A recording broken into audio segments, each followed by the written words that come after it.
अस्सलामुअलैकुम। आज जो मेरा 31 दिसंबर सन 2020, कल हम EVS 1 में नया सबक शुरू कर चुके हैं। सबक नंबर 15, मेरा ज़िला मेरी रियासत। तो हमारा ज़िला है मुंबई उज़्मा और हमारी रियासत क्या है? रियासत महाराष्ट्र।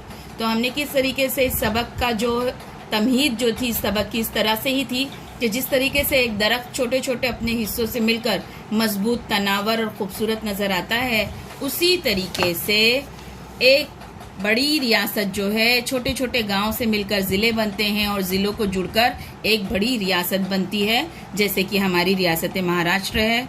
कल का होमवर्क मैंने दी थी कि तमाम ज़िलों के नाम आपको लिखने हैं और माशाल्लाह आप लोगों ने लिख के बताया। वेरी गुड बेटा, ठीक है। अब दूसरे सफ़े पे क्या दिया हुआ है? ज़ेल में हमारी रियासत का तबई नक्शा दिया हुआ है। नक्शे का बगौर मुशाहिदा कीजिए और सवालों के जवाब ब्याज में लिखिए।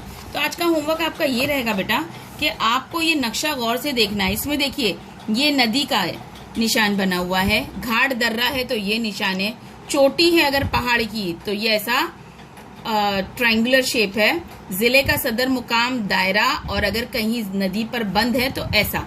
तो आपको ये निशान कहाँ कहाँ नजर आ रहे हैं उसके ऊपर सर्कल करना है, ठीक है बेटा। पेन से कीजिएगा, पेंसिल से नजर नहीं आएगा।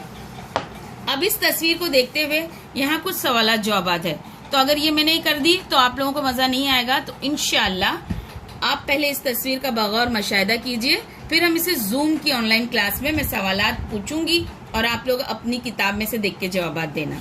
अब ये देखिए, क्या आप जानते हैं रियासत महाराष्ट्र की राजधानी मुंबई है और ज़ेली राजधानी नागपुर है। ये आपको याद करना है।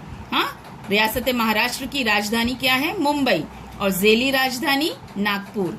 तबई बनावट के लिहाज से महाराष्ट्र के 3 अहम हिस्से होते हैं: साहिली इलाका, पहाड़ी इलाका, सतह मुर्तफा का इलाका। गोदावरी महाराष्ट्र की सबसे लंबी नदी है। ये तमाम चीजें याद करनी है आपको। चौथा, महाराष्ट्र के शुमाली हिस्से में सतपुड़ा का पहाड़ी सिलसिला है। इस पहाड़ी सिलसिले में अस्तंभा सबसे ऊंची चोटी है। पांचवा, सह्याद्री पहाड़ को मगरबी घाट भी कहते हैं। इस पहाड़ी सिलसिले में कलसूबाई महाराष्ट्र की सबसे ऊंची चोटी है। छठा, रियासत के मगरिब में बहरे अरब है। बहरे अरब ये देखिए, ये मगरिब है। ये देखिए आपको यहाँ पर सिमतों का निशान बताया गया है। इस तरफ शुमाल, मशरिक, मगरिब और नीचे जुनूब। तो हम किधर हैं? यहाँ हैं। देखिए जाते हैं ना आप लोग जू बीच वगैरह, है ना, यही बीच जू बीच पे जो समंदर है ना वो बहरे अरब है। कौन सा समंदर है वो? बहरे अरब, ठीक है। और बहरे अरब हमारा कहाँ नीचे तक फैला हुआ है? रत्नागिरी, विजयदुर्ग और नीचे तक जा रहा है, ठीक है। तो ये पूरा के पूरा हमारा बहरे अरब है।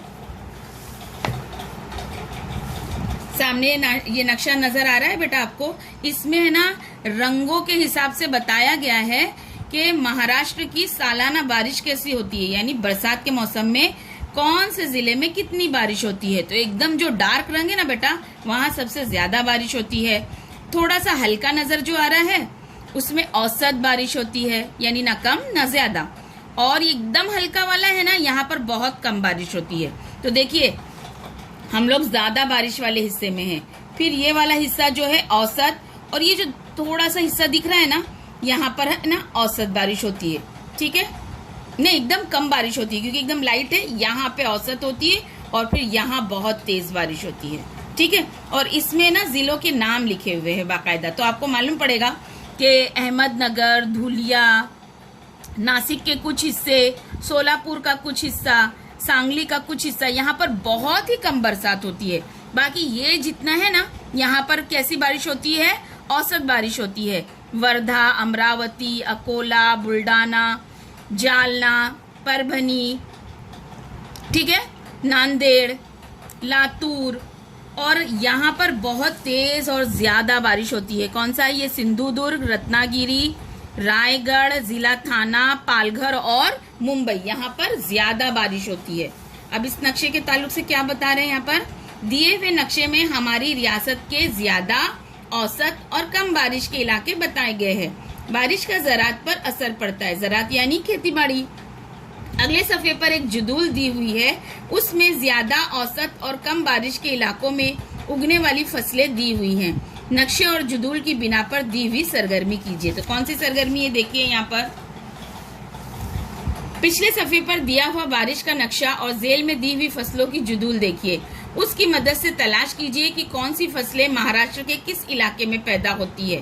जेल में नक्शा दिया हुआ है, उसमें आशारिया दिया हुआ है, उसमें मौजूद निशानात का इस्तेमाल करके उस नक्शे में बारिश के लिहाज से फसलों की तकसीम बताइए। अब यहाँ पे ये आशारिया दिया हुआ है। चावल के लिए देखिए लाल, जवार के लिए येलो, वो भी तिकोन, हाँ। बाजरे के लिए ट्रायंगल है लेकिन उल्टा है और वो ऑरेंज है। तुअर के लिए ये ऐसा निशान है। सोयाबीन के लिए ये डायमंड कट, मटकी के लिए ऐसा ओवल शेप। ठीक है, अब है ना, चावल जो है ज्यादा बारिश वाले इलाके में पैदा होते हैं। तो ज्यादा बारिश वाला इलाका कौन सा है हमारे महाराष्ट्र में? एक ये हमारा हिस्सा मगरबी घाट का, मतलब मगरबी तरफ का महाराष्ट्र के, और महाराष्ट्र के मशरकी हिस्से में, यहाँ ये दोनों तरफ क्या ज्यादा होती होगी? चावल ज्यादा पैदा होता है। अब औसत इलाके में जवार, तुअर, सोयाबीन। औसत वाला इलाका कौन सा है? ये वाला और ये वाला। यहाँ पर जवार, तुअर और सोयाबीन ज्यादा है। और कम कौन सा है? जवार, बाजरा, मटकी। जवार, बाजरा, मटकी को बहुत कम बरसात लगती है। तो ये जो एकदम लाइट वाला है ना पैच, यहाँ पर जवार, बाजरा और मटकी की पैदावार होती है। ठीक है, तो पहले आपको बताया गया है कि रंगों के एतबार से कहाँ कम बारिश होती है, कहाँ औसत और कहाँ बहुत ज्यादा। और यहाँ पर बताया गया है कि ज्यादा बारिश वाले इलाके में चावल पैदा होता है, औसत बारिश वाले इलाके में जवार, तुअर, सोयाबीन, और कम बारिश वाले इलाके में जवार, बाजरा और मटकी। खेतों की फसलों का इन्हिसार मौसम, मिट्टी और पानी की दस्तयाबी पर होता है। महाराष्ट्र के मुख्तलिफ इलाकों में कम या ज्यादा बारिश होती है, इसलिए पैदावार भी मुख्तलिफ होती है। ज़राअत महाराष्ट्र का एक अहम पेशा है। ज़राअत यानी खेती बाड़ी हमारे महाराष्ट्र का सबसे अहम पेशा है। हमारे इधर किसान बहुत ज्यादा हैं। रियासत में बेशतर ज़राअत बरसात पर मुनहसिर है, वो खुश्क ज़राअत कहलाती है। कुछ मकामात पर आबपाशी के जरिए भी ज़राअत की जाती है, उसको बागाती ज़राअत कहते हैं। यानी बरसात पर डिपेंड है, हमारी बरसात पर हमारी जो है ज़राअत की फसलें जो हैं डिपेंड होती है, वो खुश्क ज़राअत कहलाती है। लेकिन कुछ मकामात पर जो है आबपाशी के जरिए भी ज़राअत की जाती है, उसको बागाती ज़राअत कहते हैं। बरसात में ज़राअत से हासिल होने वाली फसलें खरीफ की फसलें कहलाती हैं। यानी बरसात के मौसम में जो ज़राअत से फसलें हासिल होती है उसे खरीफ की फसलें कहते हैं। और सरमा में, यानी अभी कौन सा मौसम चल रहा है? मौसम सरमा, ठंडी का मौसम। तो सरमा में हासिल होने वाली फसलों को रबी की फसलें कहते हैं। आई बात समझ में? तो आपको क्या करना है मालूम?